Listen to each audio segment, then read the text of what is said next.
saat ini Anda berada, kita kembali melanjutkan talk show dengan tema peran pemuda dalam upaya pencegahan, penyalahgunaan, dan peredaran gelap narkoba. Tentu saja masih bersama narasumber kita. Dan saat ini saya langsung menuju ke Bang Yopi mengenai tema kita hari ini, Bang. Sebenarnya kenapa harus menyasar ke berbagai kalangan sih, Bang, untuk narkoba ini, Bang? Mungkin bisa dijelaskan secara sudut pandang pribadi Bang Yopi sendiri. Baik, terima kasih Mbak Dona pertanyaannya. Terkait pernyataan ini, Mbak ya, yang tersebut ini saya bagikan teman saya di semua ada di sini. Iya. Di sini juga ada teman kita juga nih, ada Bang Bondan di situ. Iya. Halo Bang Bondan dan teman-teman semuanya. Jadi narkoba itu bisa menyasar berbagai kalangan. Ini kita jangan sampai salah gitu menghakimi institusi tertentu, menghakimi kalangan tertentu. Iya. Kami berpendapat bahwa narkoba itu pertama kali masuk itu bukan melalui kalangan. Narkoba itu masuk pertama kali melalui perasaan. Jadi saya ulangi lagi bahwa narkoba itu pertama kali masuk bukan melalui kalangan, tetapi dia akan masuk melalui perasaan. Dari mana dia masuknya? Dia akan masuk melalui rasa. Rasa ingin coba-coba. Pada saat kapan barang tersebut masuk? Barang tersebut akan masuk saat dia sedih berlebih dan dia bahagia berlebih.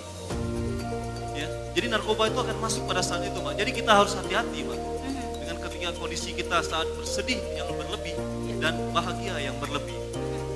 Nah, di saat itulah narkoba itu bisa masuk melalui rasa ingin coba-coba dan mungkin bisa didapatkan di kalangan. Jadi masuk pertama itu melalui perasaan, Mbak. Iya. Nah, ponis misalnya, kalangan tertentu, anak tatoan itu narkoba. Apakah semua anak tatoan itu pakai narkoba? Iya. Terus kita ponis lagi misalnya, perangi lapas misalnya. Iya. Lapas sarang narkoba, perangi. Apakah semua warga binaan, semua petugas pemasyarakatan itu pelaku narkoba? Iya. Kan tidak. Kan masih banyak yang positif di dalam itu, yang melakukan hal-hal yang positif, yang juga berguna bagi bangsa dan negara ini. Terus kalau kita tembak lagi misalnya, pemerintah daerah misalnya, perangi misalnya. Apakah seperti itu? Kan tidak. Kan tidak semua pejabat daerah misalnya, mereka dinas luar ke Jakarta cari hiburan malam misalnya. Contoh misalnya ke klasik. Kan tidak semuanya seperti itu kan? Iya. Iya. Iya. Tiba-tiba misalnya ada lagi yang ya kurang lebih seperti itu lah, Mbak ya. Iya. Dan tidak semuanya bisa kita langsung menembak, oh harus kita perangi. Bukan kalangan yang kita perangi, tetapi perasaan. Perasaan mereka, Mbak. Karena itulah kami PPI, pengurus Kabupaten PPI Belitung, ketika kami melaksanakan diklat Paskibraka, kita mengolah anak-anak yang diklat itu. Tidak hanya kita latih baris berbaris. Iya. Disitulah kita berikan mereka pembinaan melalui pendekatan kepada Tuhan Yang Maha Esa. Karena narkoba itu gini yang bahaya. Dia bisa membuat seseorang yang sedih tertawa sambil menangis, dan dia bisa membuat orang yang bahagia menderita karena kebahagiaannya. Nah itulah bahaya narkoba tadi. Iya. Berarti kita mengutip plesetan dari kalimat rambut boleh sama hitam tapi rasa belum tentu sama. Jadi kita Seperti itu jangan ya? sampai langsung memponis kalangan ini.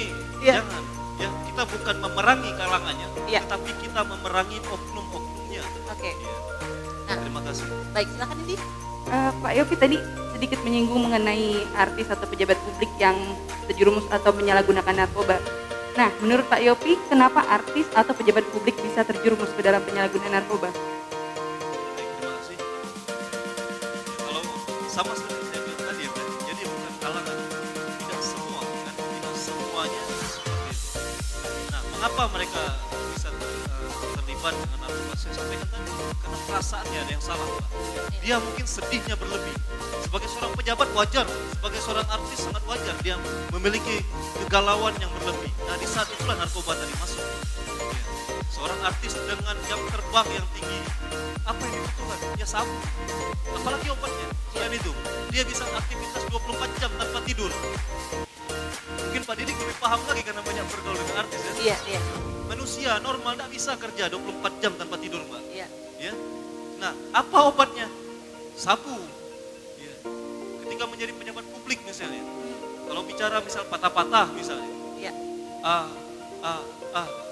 obatnya apa biar dia percaya diri? Iya. Ya sabu. Iya. Nah, ini mungkin bisa yang menyebabkan mereka terjerumus ke dalamnya. Jadi ketika mereka merasa dirinya sudah hebat karena alasan tanda petik tadi bahagia yang berlebih, ketika dia merasa hebat kan, bahagia yang berlebih. Nah, ketika dia down, dia akan bersedih dan bersedih berlebihan. Jadi ketika berlebihan itu ada obat bisa masuk. Sedih berlebih, bahagianya berlebih. Kalau kita hidup bersyukur, imun dan iman kita beriringan, insya Allah semua itu bisa kita hindari. Berarti itu salah satu solusi singkat dari optimis yang ketika seperti itu ya. Ya. Jadi Kalau tidak- kalau imun dan iman yang tidak berimbang, ya, ini loh Pak. Kalau kita lihat di lapas, yang saat ini ada 41 warga binaan pemasyarakatan yang terkait yang tersandung kasus narkoba. Ya. 34 orang laki-laki dan 34 orang status narapidana, 7 orang status tahanan. Kalau kita lihat mereka, ya, kan kita tahu Pak, dari mana pengedar narkoba? Mereka kan, mengapa mereka menjadi kasus narkoba? Karena tertangkap kan? Iya. Karena tertangkap, makanya mereka jadinya pengguna narkoba, pemakai, pengedar. Nah, di luar sana itulah musuh kita sebenarnya yang harus ditangani oleh BNN bersinergi dengan berbagai institusi itu bukan musuh besar, ya. 41 orang yang ada di lapas Tanjung Pandan itu bukan musuh besar dalam pemberantasan narkoba. Musuh besar pemberantasan narkoba ini adalah mereka yang berlindung di balik jas, di balik dasi, di balik safari, di balik baju dinas, yang sebenarnya mereka lah yang mengendalikan, bahkan mungkin memakai untuk konsumsi pribadinya terhadap penyalahgunaan narkoba ini. Baik. Eh, Luar biasa. Baik. Nah, ketika kita sudah mengetahui Hebatnya. seperti itu ya, ini pemirsa Sedikit BTB Belitung Televisi Berita, kita ingin tahu nih solusi penanganannya Baik. dari pihak BNN seperti apa? Pak Dik, boleh dijelaskan? Solusi penanganan kami sebelumnya ya saya ingin menyampaikan ini penting sekali dan faktanya ada yang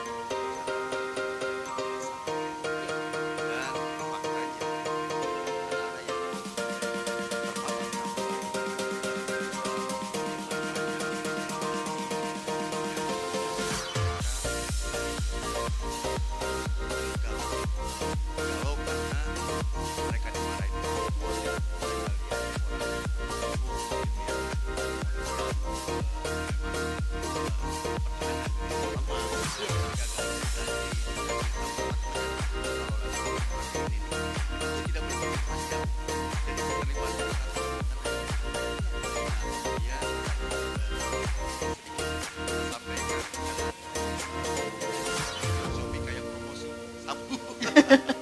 Iya. Tapi gini, ya saya sampaikan kepada siapapun, sabu memang bisa bikin orang melek, ya. Tapi mari kita lihat, kalau diibaratkan mesin, kapasitas produksi kita 24 jam itu pun harus dengan istirahat. Tapi kalau dipacu 24 jam terus menerus, apa yang terjadi? Akan rontok, ya. Dan ada pernyataan artis juga. Dulu dia ingin lebih kreatif, lalu menggunakan bahasa Iya. yang terjadi apa? Dia ibaratnya dinas. Semuanya sendiri. Saya menjalankan tidak ada media yang meliput. Kalau terlibat sosial. Jadi saya kira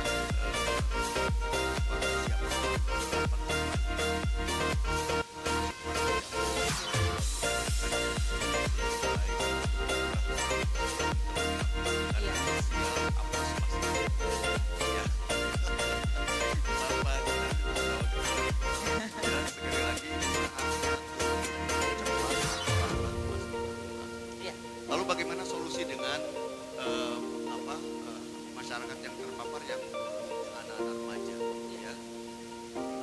Karena di sini tidak ada tempat rehabilitasi dan kalau tertangkap kemudian kita berikan pembinaan hanya sepintas saja itu tidak memberikan solusi. Idealnya di sini harus ada satu tempat, ya, yang di dalam prakteknya menjadi tempat seperti tempat rehabilitasi, tempat terpadu yang konsepnya seperti rehabilitasi, bangun tidur sampai tidur tercatat ngapain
Indonesia narkoba ini kan bukan semata-mata orang di dalam LP, betul Pak? Bukan hanya di situ, tapi kan tadi Pak Indri bilang semua perangkat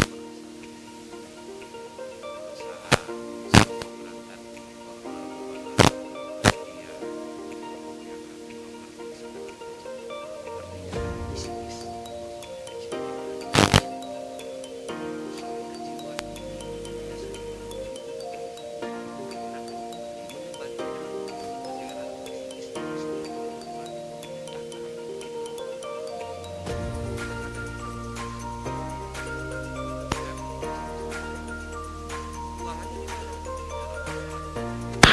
Oke. nggak gede, biaya begitu kan nggak besar sebenarnya. Ya nggak besar lah sebenarnya kalau mau bener gitu kan. Iya. Gampang-gampang aja, duitnya duit orang banyak kok. Terima kasih. Berarti sangat mungkin lah kalau ingin didirikan tempat itu ya Pak. Sangat mungkin.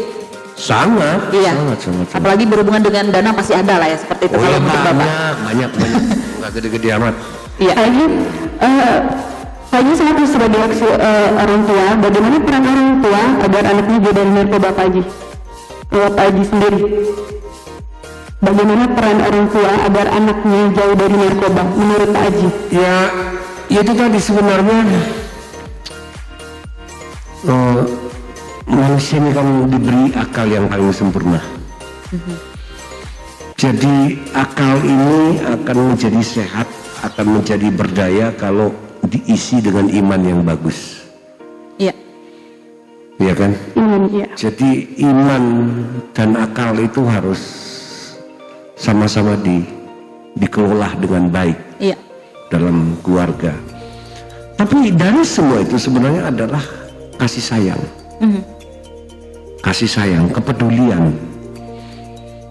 Karena sudah menjadi baku bahwa salah satu penyebabnya narkoba ini kan kurangnya perhatian, kurangnya peduli orang tua, broken home, terus banyak hal yang berkaitan dengan itu. Makanya dibutuhkan kasih sayang. Iya.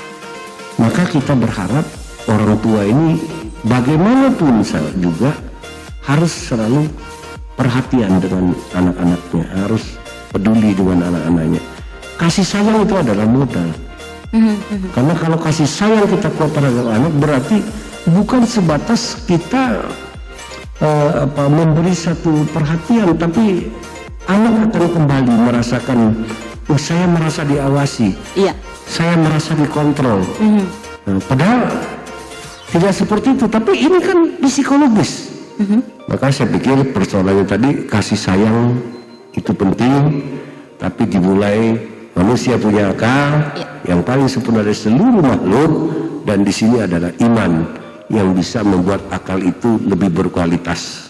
Iya. Baik, pemirsa BTV Belitung Televisi Berita dimanapun saat ini berada, seperti yang saya sampaikan tadi di segmen awal bahwa kita akan ada sesi tanya jawab kepada para undangan yang sudah hadir, dan saya langsung akan serahkan kepada rekan Noval. Silakan rekan Noval. Yang telah memberikan informasi dan juga mengutarakan dari pemaparan terhadap narasumber kita yang sangat luar biasa hari ini. Dan kami mengundang juga untuk para audiens untuk ikut serta andil untuk memajukan generasi muda saat ini dengan pertanyaan-pertanyaan. Dan untuk itu kami persilahkan untuk para narasumber dan juga audiens untuk yang ingin bertanya kami persilahkan.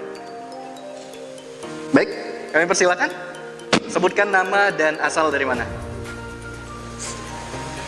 Perkenalkan, nama saya Oktaria Purnamasari. Saya dari PPI 2019, asal sekolah MAN 1 Belitung. Siap izin bertanya. Apakah minuman-minuman keras bisa mendorong penyalahgunaan narkoba?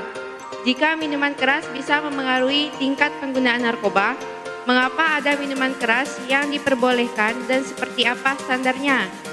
Dan menurut studi ilmiah, dampak rokok dan alkohol lebih berbahaya dari narkoba. Lantas, mengapa peran melawan narkoba lebih diutamakan dibanding rokok dan alkohol? Siap, terima kasih. Baik, terima kasih. Dan boleh kita beri tepuk tangan kepada audiens kita. Dan melanjutkan dengan pertanyaan dari adik kita tadi. Mungkin silakan kami persilakan untuk narasumber yang ingin menjawab. Mungkin Ya. kepada Donahe kami persilakan. Terima kasih rekan Novel dan pemirsa. Bagaimana nih untuk pertanyaan dari PPI 2019 ya?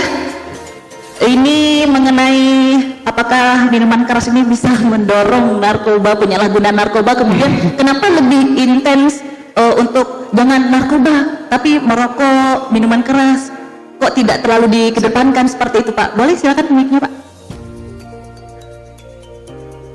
Saya coba Pak ya. Jadi begini deh, sebenarnya kalau bicara bahaya, sama-sama bahaya. Alkohol juga berbahaya. Iya. Minuman keras toh. Lantas narkoba berbahaya. Lantas kita bicara tadi rokok lebih berbahaya. Saya kalau rokok ini sebenarnya kan sakitnya tuh langsung kepada personal gitu loh. Oke. Kepada personal. Kalau narkoba personalnya sakit, tapi dia mampu, nggak kelihatan gitu kan, nggak kelihatan. Dia bisa beradaptasi, bisa ngobrol, bisa menjadi pemimpin pun bisa. Iya. Jangan pernah kaget, banyak bupati pakai narkoba, banyak gubernur pakai narkoba, banyak aparat pakai narkoba. Itu kenapa? Padahal itu sudah merusak jiwanya. Iya.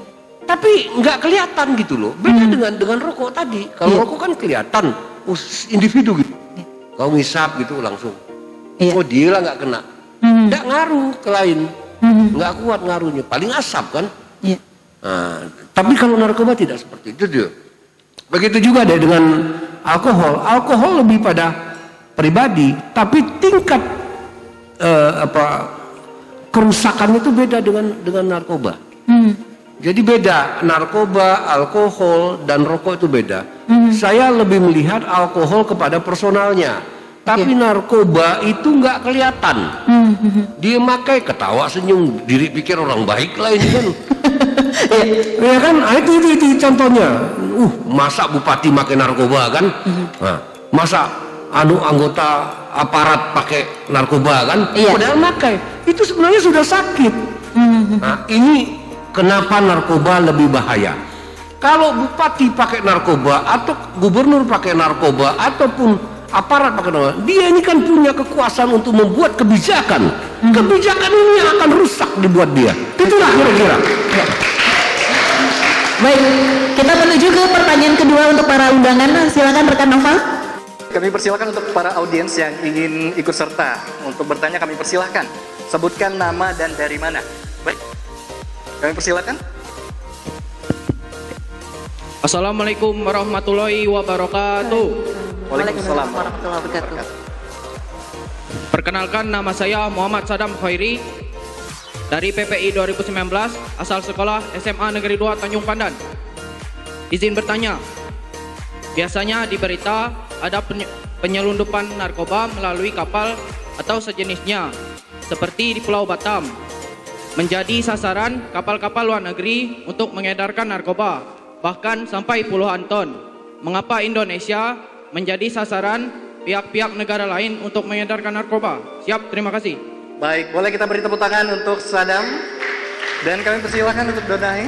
Ya, terima kasih rekan Noval. Ini boleh Pak Dik nih, boleh menjawab Pak. Pertanyaan dari adik kita dari PPI tahun 2019 kembali lagi. Silakan Pak. Sekali lagi, penyelundupan itu 80% lewat laut. Saya sudah sampaikan bahwa Indonesia ini sesungguhnya sedang dihajar, ya, mau dihancurkan dengan yang namanya narkoba. Ini bagian daripada proxy war juga, perang yang tidak kelihatan tetapi jelas akan menghancurkan, ya. Cilakanya lagi, yang kedua, kenapa Indonesia menjadi pangsa pasar? Karena jumlah penduduknya sangat besar. Lalu tingkat kesadaran tentang bahaya penyalahgunanya rendah. Terbukti dari puluhan ton yang masuk ke Indonesia kemudian terserap habis, tidak ada reekspor. Iya. Ya, habis dikonsumsi. Dan walaupun harganya tinggi, tidak ada yang demo turunkan harga narkoba. Baik. Tapi tetap habis. Jadi sekali lagi dia penting membangun kesadaran itu, ya, kesadaran bahwa narkoba akan menghancurkan, bahwa narkoba akan menuju ke 3 tempat tadi, ya. Kalau sudah sadar, jangankan beli, gratis pun tidak mau.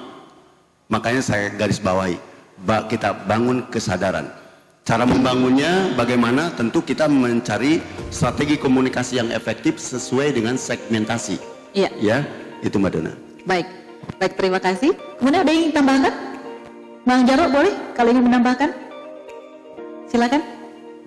Ini terkait pertanyaan yang jadi kalau menurut saya, kenapa Indonesia itu menjadi salah satu target? Itu yang pertama, betul kata Pak Dik, lahan bisnis. Bisnis narkoba ini bisnis yang menjanjikan. Semakin bahaya dan kita masuk ranah ilegal untuk berbisnis, ini semakin besar cuannya, uangnya. Nah, makanya ini jumlah penduduk Indonesia yang besar, ini jumlah kepemudaan Indonesia yang besar mudah dimasuki untuk penyebaran narkoba itu sendiri. Itu yang pertama. Terus yang kedua, kalau dulu itu perangnya menggunakan senjata. Kalau dulu itu perangnya kita betul-betul berperang itu. Kalau sekarang perang itu merusak mental, merusak otak. Salah satu alternatif yang digunakan saat ini itu adalah narkoba. Di mana bangsa Indonesia ditekan pemikirannya, ditekan inovasi-inovasinya, ditekan pemuda-pemudanya menggunakan narkoba. Nah, ini kan salah satu ancaman yang sangat luar biasa. Kita ini berperang gitu sekarang. Cuman berperangnya mungkin sesama kalau ada sindikat di Indonesia, berarti kita berperang sesama dengan orang Indonesia, gitu kan? Dan lebih elegan ya perangnya. Iya, lebih kacau, lebih berbahaya menurut saya. Kalau tertembak kita langsung mati, gitu kan? Ini kalau kita kena narkoba setengah mati, uang habis apa segala semua kacau. Mungkin itu. Baik. Baik Pak, saya ingin bertanya. Saya ingin menambahkan sedikit gitu ya. Karena berperang yang dimaksud kalau kita mengajak perang sekarang tidak pakai senjata. Cara perangnya bagaimana? Kita harus peduli. Sampaikan walaupun satu ayat itu. Jadi jangan diam, karena betapa bahaya ketika kita diam. Ya, jadi cara berperangnya kita harus melakukan upaya-upaya bersama. Baik. Ya, kesadaran dan kepedulian itu yang penting. Cara berperang kita dengan kepedulian kita. Ya, itu tambahannya. Baik, berarti biasanya diam itu emas, saat ini diam itu berbahaya ya, seperti itu ya Pak. Baik, nah kita kembali ke undangan, ke undangan untuk pertanyaan yang ketiga, silakan rekan Novel. Donahi dan melanjutkan dari obrolan narasumber kita bahwa kita harus peduli dengan lingkungan dan juga masyarakat sekitar. Apabila sudah ada yang terjangkit, sebaiknya kita beritahu kepada pihak-pihak terkait. Dan selanjutnya kita masih menunggu untuk para audiens yang ingin ikut serta memberikan pertanyaan kepada narasumber kami. Selanjutnya kami persilakan. Baik, terima kasih sebelumnya. Selamat pagi saya ucapkan. Yang terhormat Bapak Dik Kusnadi yang selaku Ketua Badan Narkotika Nasional Kabupaten Belitung, yang juga senior saya, satu alma mater, Bang Yofi, Pak Haji Tarik dan Pak Hafrian Fajar. Jadi pertanyaan saya sebenarnya simpel saja Pak. Sembari saya berkeluh kesah ataupun sedikit bercerita, yang pertama saya akan utarakan dulu pertanyaan saya bahwa sejauh mana peran BNN pada proses peradilan untuk terpidana kasus narkotika? Itu saja pertanyaannya Pak. Karena apa? Menurut saya dari kacamata yang saya lihat dan dari apa yang sedang terjadi sekarang dan kondisinya di Indonesia ini sekarang, narapidana yang notabene berjumlah 260.000 orang seluruh Indonesia, hampir setengahnya, mungkin dalam persentase 40% itu adalah terpidana narkotika atau sekitar 139.000 pada data terakhir yang saya lihat di sistem database pemasyarakatan. Ini tentu menjadi hal yang miris bagi bangsa Indonesia dan perang nyata saya rasa Pak. Karena apa? Saya rasa ini kalau misalkan dibilang kesalahan bersama, saya mungkin iya. Karena apa? Integritas dari kita, baik itu penegak hukum ataupun sebagai masyarakat biasa di sini dipertaruhkan. Seperti yang tadi Bang Yofi bilang, jangan sangka orang tato itu jahat, tapi jangan pula berpikir orang berseragam seperti ini kami pasti orang baik, bukan. Karena pada dasarnya yang saya lihat banyak oknum-oknum yang memang memanfaatkan pangkat-pangkat dan jabatannya. Imbasnya kemana? Imbasnya ke saya, karena saya dari Politeknik Umum Pemasyarakatan yang nanti akan bekerja di bidang pemasyarakatan. Karena di Integrated Criminal Justice System itu ada 4, kepolisian, kejaksaan, pengadilan, dan juga pemasyarakatan. Kami yang terakhir. Tetapi kami selalu disalahkan. Kenapa narkotika selalu dikendalikan di dalam lapas. Padahal sebelumnya ada kejadian salah di ujung awalnya, di ujung pangkal itu ada salah. Harusnya BNN saya rasa diterapkan. Di setiap proses peradilan itu harusnya diterapkan dari awal, dari penuntutan, karena ada pembelaan. BNN bisa memberikan masukan. Karena sering terjadi kesalahan yang harusnya dia pemakai dijadikan pengedar. Yang harusnya dia pengedar besar dijadikan pemakai. Jadi seperti itu, Pak. Yang ingin saya tanyakan seperti itu saja. Terima kasih, Pak. Baik, boleh tepuk tangan untuk Bayu yang telah memberikan pertanyaan, dan juga ini sembari ini sepertinya sedikit keluhan untuk BNN. Boleh kami persilakan untuk Donahi untuk melanjutkan. Terima kasih rekan Novel, silakan Pak Dik untuk menjawab pertanyaan dari rekan kita. Apa? Ya, terima kasih Mas. Ini bagian daripada curhat ya. Curhat, memang ada kesalahan di awal. Ya, kita berharap aparat penegak hukum itu coba mengacu kepada roh undang-undang. Roh undang-undang itu humanis dan tegas. Humanis untuk siapa? Korban penyalahguna. Tegas kepada siapa? Para bandar dan pengedar. Nah, sekarang over kapasitasnya itu disebabkan oleh kasus narkoba yang pada umumnya pemakai yang sebetulnya mereka tidak perlu ada di sana. Iya. Yang perlu dilakukan adalah pembinaan. Makanya di awal kami berharap pihak kepolisian terutama untuk bisa memilah dan memilih ya mana yang perlu dipenjarakan dan mana yang perlu direhabilitasi. Maka ada asesmen di BNN, ya tahu? Nah, kemudian perlu kita ketahui juga kenapa yang selalu disalahkan akhirnya petugas lapas, pengendalian dari dalam lapas. Walaupun itu tidak bisa kita pungkiri, faktanya demikian.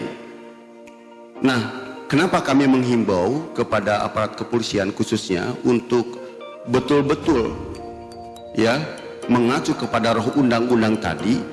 Kalau dipaksakan pengguna masuk di penjara, apa yang akan terjadi? Ya.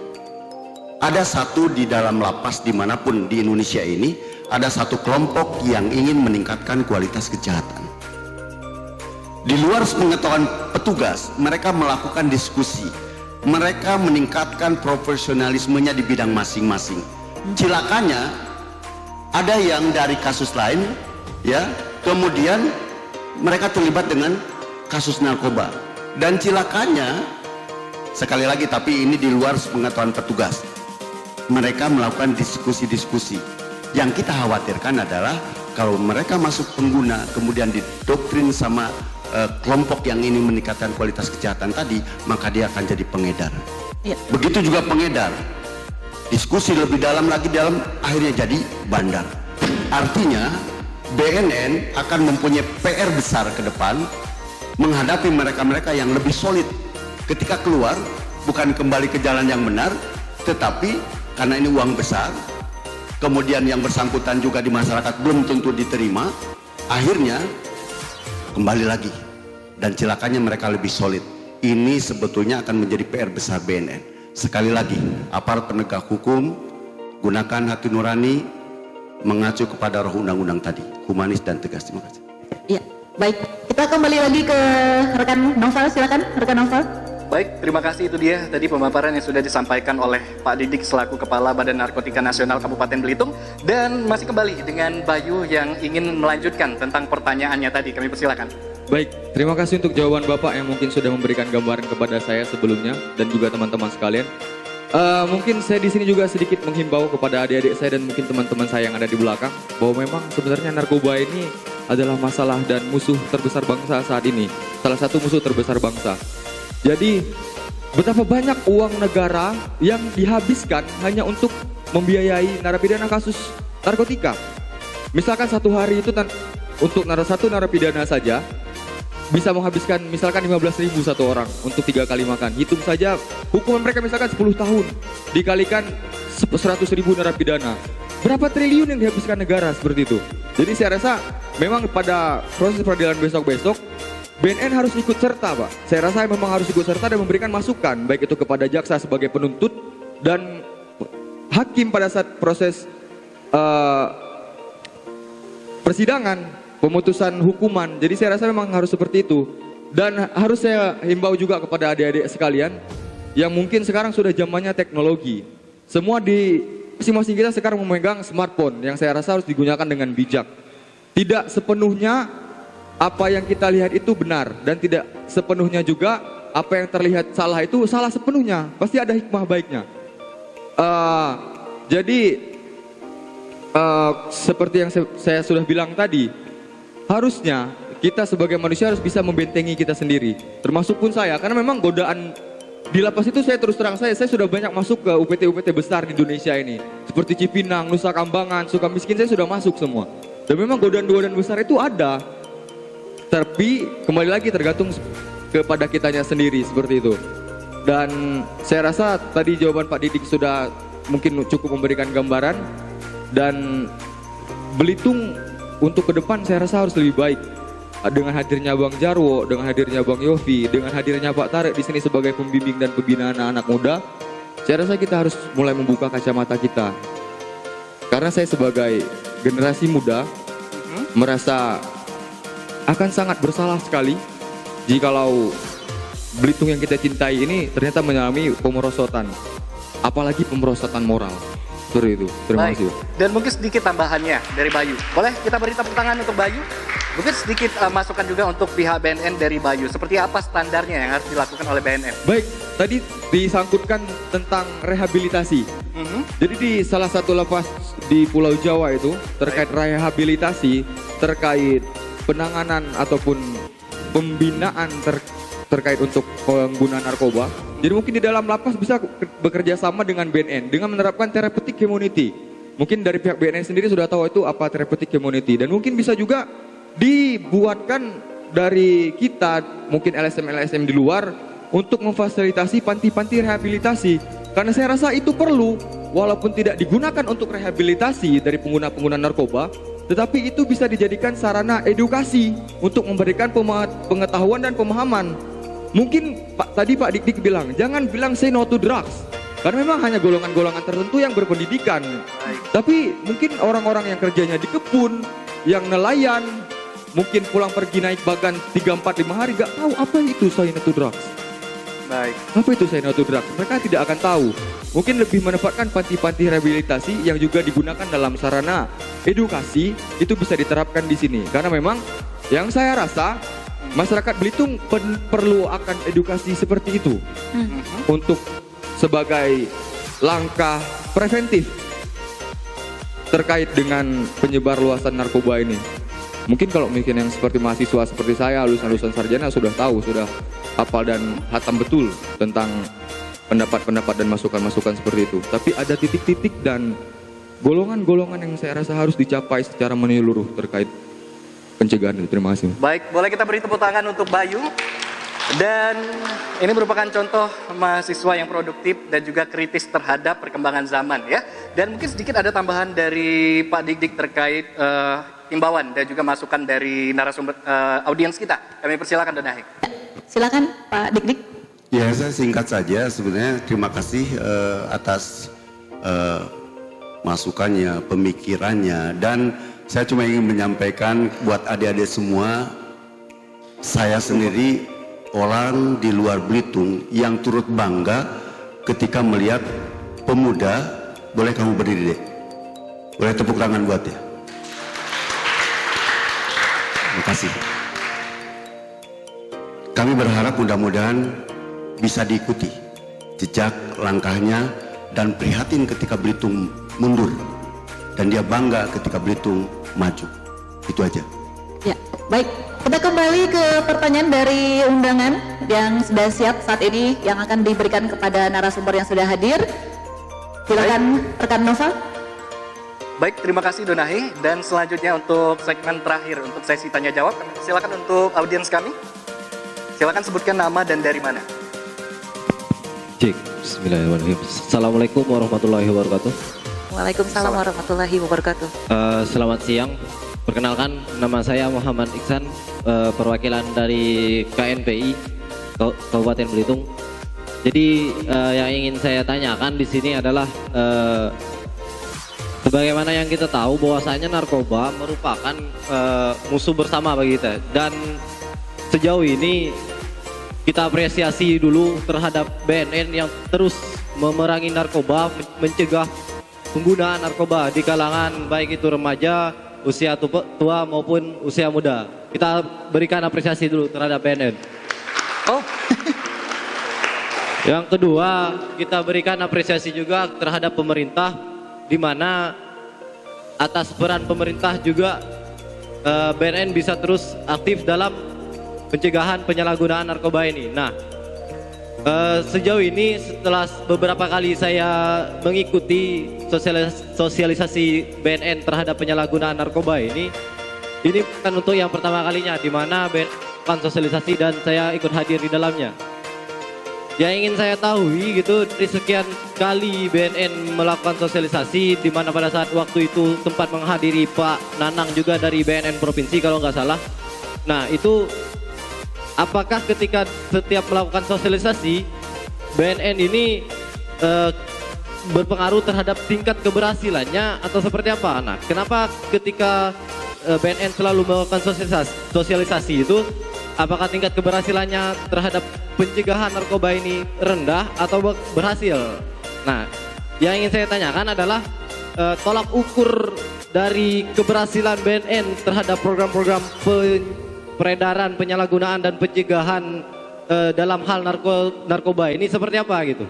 Tolak ukurnya seperti apa? Nah, ketika ada tingkat keberhasilan seperti itu, apakah ini disampaikan ke publik gitu? Karena sampai saat ini setelah saya searching di media, baik itu Instagram BNN Kabupaten Belitung, yang ada di postingan BNN Kabupaten Belitung hanyalah postingan-postingan kegiatan. Kita tidak dapat informasi yang kita dapatkan gitu, Pak. Mungkin seperti itu. Nah, juga di Facebook mungkin saya kurang tahu ada atau tidaknya Facebook. Kemudian laman website resminya seperti apa. Nah, itu mungkin karena ini zaman teknologi, media adalah salah satu alternatif bagi BNN Kabupaten Belitung untuk menyebarkan informasi baik itu pencegahan, penyalahgunaan ataupun bentuk sosialisasi apapun itu gitu. Nah, yang selanjutnya yaitu kita Indonesia akan dalam beberapa tahun ke depan akan menghadapi bonus demografi, Pak gitu. Jadi akan ada lonjakan di mana pemuda itu bakalan bertambah banyak gitu. Nah, bagaimana dari BNN, baik itu BNN pusat jika progres pusat ataukah dari BNN Kabupaten Belitung sendiri? Nah, itu progresnya seperti apa untuk dalam hal menanggapi bonus demografi itu? Nah, kemudian selanjutnya yang mungkin yang terakhir ini, Pak. Cukup banyak ya. Ya, ini agak cukup panjang, mohon maaf sebelumnya. Nah, yang terakhir mungkin ketika hari ini gitu, pembangunan di Kabupaten Belitung yang sudah semakin pesat. Dalam hal ini saya melihat ada dalam beberapa tahun belakangan ini beberapa halte dibangun, itu merupakan hal yang positif yang ingin ditunjukkan oleh pemerintah.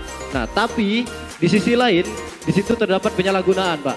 Karena saya aktif di organisasi dan kadang-kadang saya juga sering pulang di atas jam 12, kadang-kadang seperti itu. Saya melihat ketika di jalan halte-halte itu malah digunakan sebagai tempat yang negatif gitu. Banyak manusia yang tidak bertanggung jawab itu merubah tempat itu dari fungsi sebelumnya menjadi fungsi seperti mereka mengkonsumsi narkoba, alkohol. Nah, itu bagaimana itu untuk menanggapi tempat-tempat seperti itu gitu. Nah, kemudian terakhir solusi dari saya ini, Pak, solusi. Baik.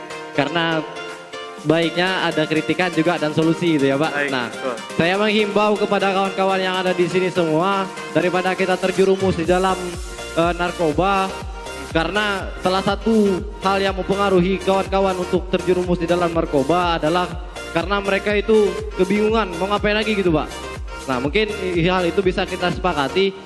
Oleh karena itu, BNN saya harapkan nantinya bisa menyediakan wadah baik itu dalam segi apapun, dan kami dari KNPI pun siap membantu sebagai perpanjangan tangan dari BNN dan bentuk kontribusi pemuda dalam hal ini KNPI terhadap daerahnya, seperti itu.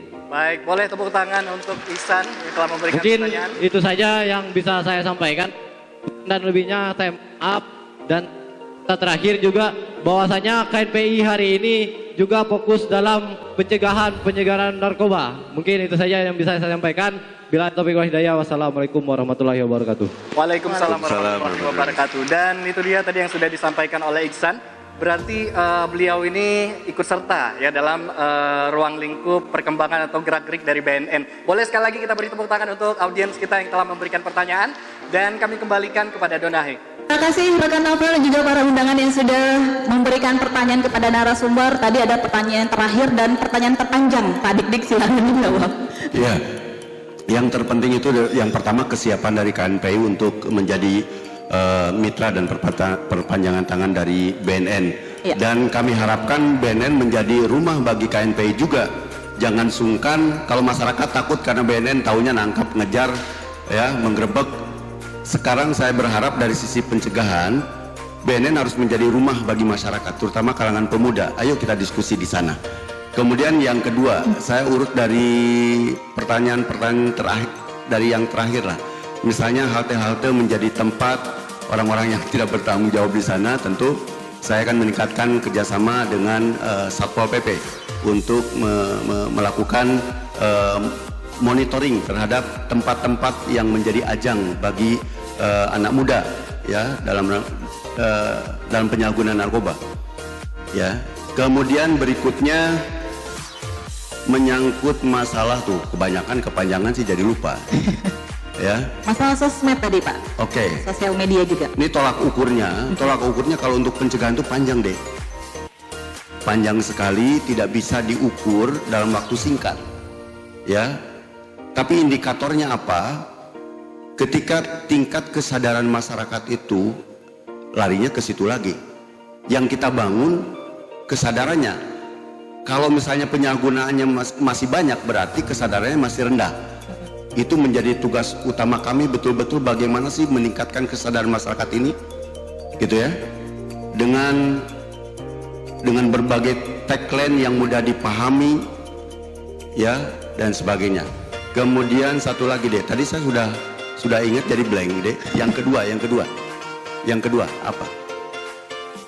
Ada yang ingat nggak? Untuk sosial media Pak, sosial media dari BNN Sosial media itu tugasnya dari Pak CP2M, ya. Pak Jali memang sudah menugaskan staf ya untuk, dan itu juga ada instruksi dari pusat. Iya. Apalagi dengan kondisi COVID ini, yang ruang gerak kita terbatas, kemudian harus memaksimalkan media sosial, gitu. Ada satu lagi yang tadi saya sempat. Kemudian tempat umum, ketika tempat umum sudah tadi. Sudah, ya? Kita harus kerjasama dengan Satpol PP untuk monitoring itu. Ada satu lagi deh tadi penting tuh. Oh, bonus demografi, Mas Jarwo, terima kasih. Ya, jadi untuk mempersiapkan, jadi Indonesia ini di tahun 2030 nanti akan menjadi negara yang besar dengan bonus demografinya. Tetapi kalau salah, tidak dilakukan upaya-upaya dari awal, yang terjadi bukan bonus demografi, tapi bencana nasional. Oke. Ya, maka tagline-nya hidup 100% itu menjadi dasar untuk menuju ke 2030 nanti. Yaitu kita betul-betul harus hidup 100% yang sadar, sehat, produktif, dan bahagia tanpa narkoba. Itu harus dipersiapkan dari sekarang menuju ke bonus demografi nanti. Itu, terima kasih. Iya, baik.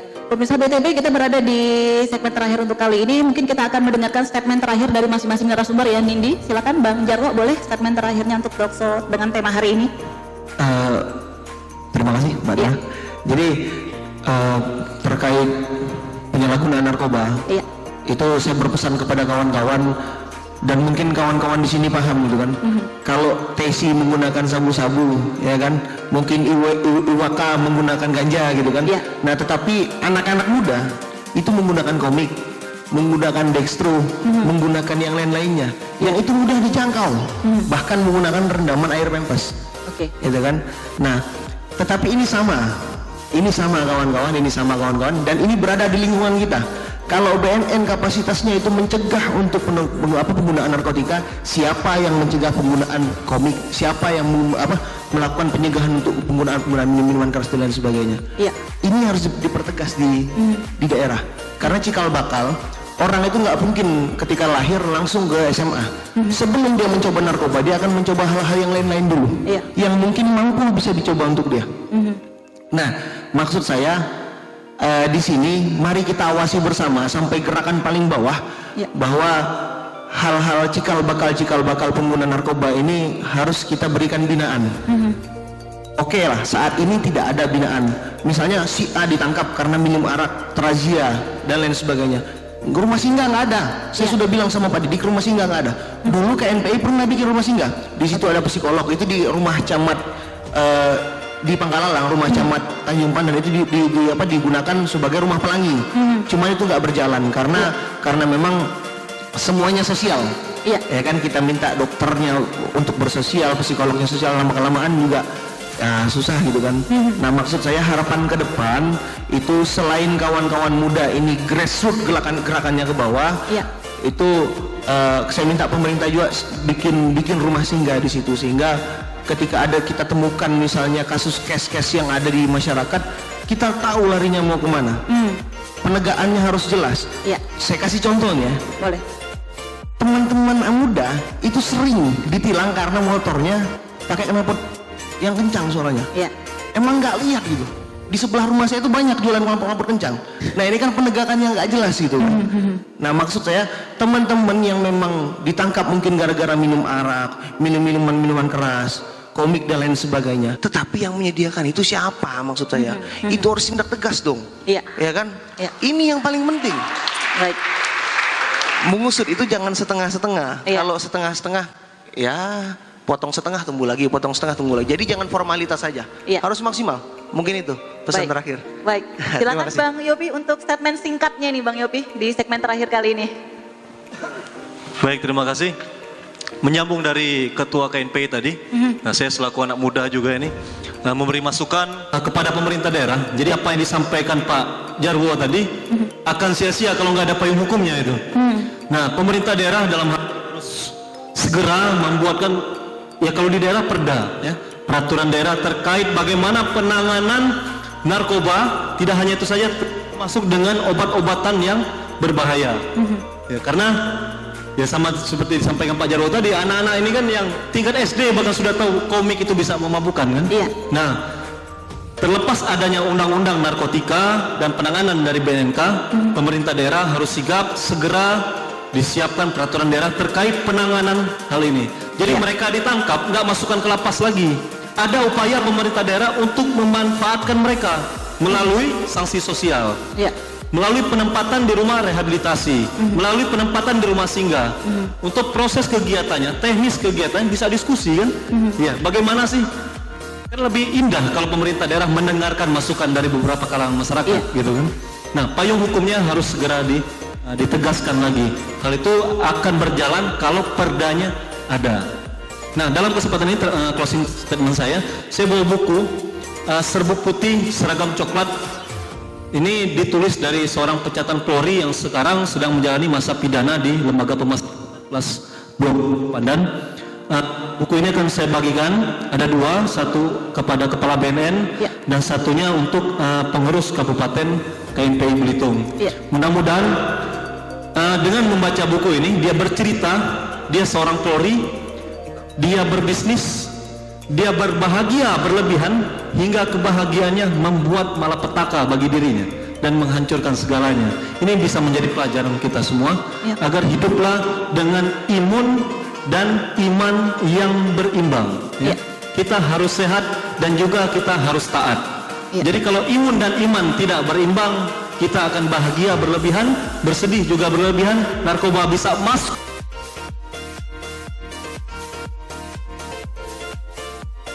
Sehat tetapi kita tidak taat, inilah proses maksiat yang akan berjalan ya. Kita sehat, tubuh kita kuat, tetapi kita tidak taat, maksiat jawabannya. Ya. Semoga Belitung menjadi indah karena tanpa narkoba. Salam untuk seluruh pemuda, tetap sehat dan salam hormat untuk kalian semua. Assalamualaikum warahmatullahi wabarakatuh. Iya, pemirsa BTV Belitung Televisi Berita, demikian statement terakhir dari masing-masing narasumber di mana harinya sudah hadir, yaitu dari Kepala BN Kabupaten Belitung, ada Pak Dik, terima kasih untuk waktunya, dan juga ada Bapak Haji Muhtar Mutung Pak Tara, terima kasih. Kemudian juga ada Ketua DPD KNPI Kabupaten Belitung, Bang Jarwo, terima kasih. Kemudian juga ada Ketua Purna Paskibra Indonesia Kabupaten Belitung, Bang Yofi, terima kasih. Dan juga untuk para undangan yang sudah hadir di hari ini dengan tema tentu saja peran pemuda dalam upaya pencegahan penyalahgunaan dan peredaran gelap narkoba. Dan juga rekan-rekan saya Donahe dan juga rekan saya Nindi untuk talkshow kali ini. Banyak hal yang bisa kita petik dari perbincangan-perbincangan dengan narasumber kami.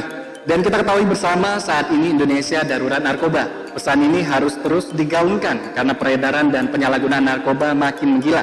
Narkoba tak lagi menyasar anak muda, tetapi juga orang tua bahkan anak-anak di bawah umur.